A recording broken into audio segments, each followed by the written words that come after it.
Hello my friends and welcome to No Network with Katya.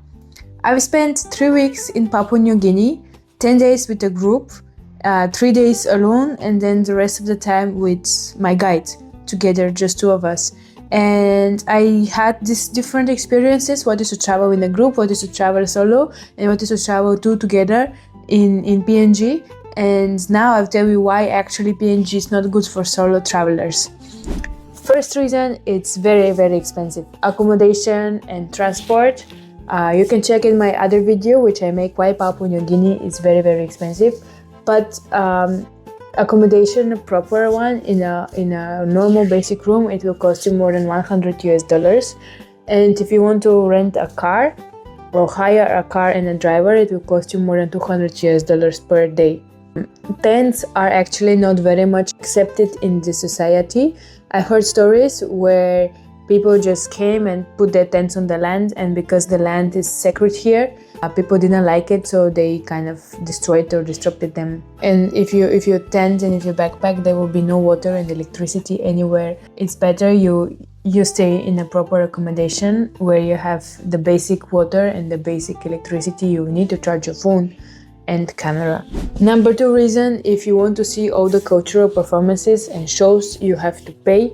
And if you're just one person, then you have to pay, for example, to 5 to 6 different people to dress up, paint with their masks. And this can be very expensive if you have to pay all of them. Plus, when here people organize shows, they put a small fee on everything, on the organization, on the security, on the painting, on the dresses, on the photographs that you want to take. So it can pile up very much, and it's better if you're in a group, then you can share all the costs. And also, I personally don't think when I'm the only one audience of a show where 10 people perform for me, I would be actually very nervous. Is because of hygiene reasons, the chance of you getting sick is very high, and it's better if you're in a group in a secure environment with proper basic needs. Then you feel better than being sick alone in a local house with local people who might not understand what you're telling or having.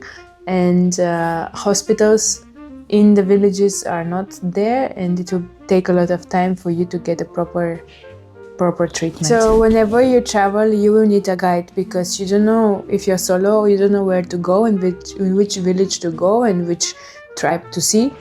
And if you're traveling solo and if you have a guide, guides are not very much reliable, and it's very difficult to find a trustworthy person here, because the moment they see themselves with a little bit of money, they just are very happy and they don't know what to do, and they just go and spend them on drinks, or they share with the community.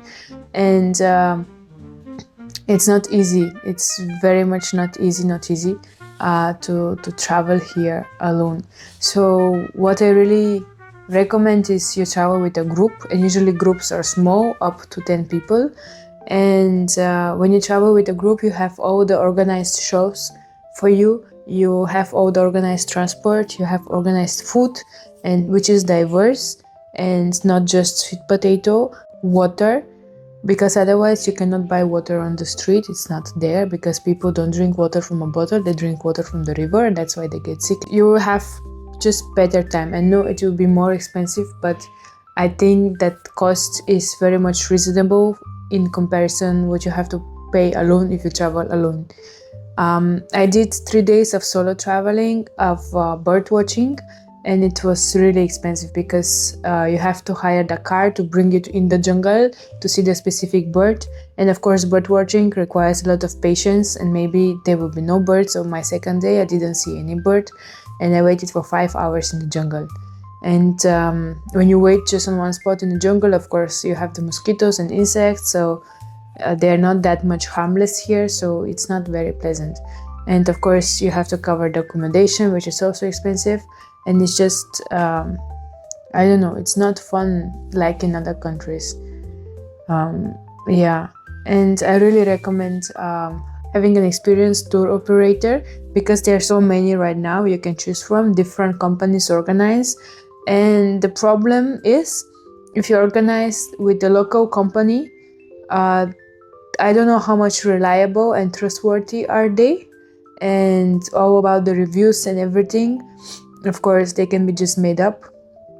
Second, if you organize a trip with a foreign tour operator, you don't know if they have already been to a country. I've met 3 groups on my journey this time where the tour operators are also for the first time in the country.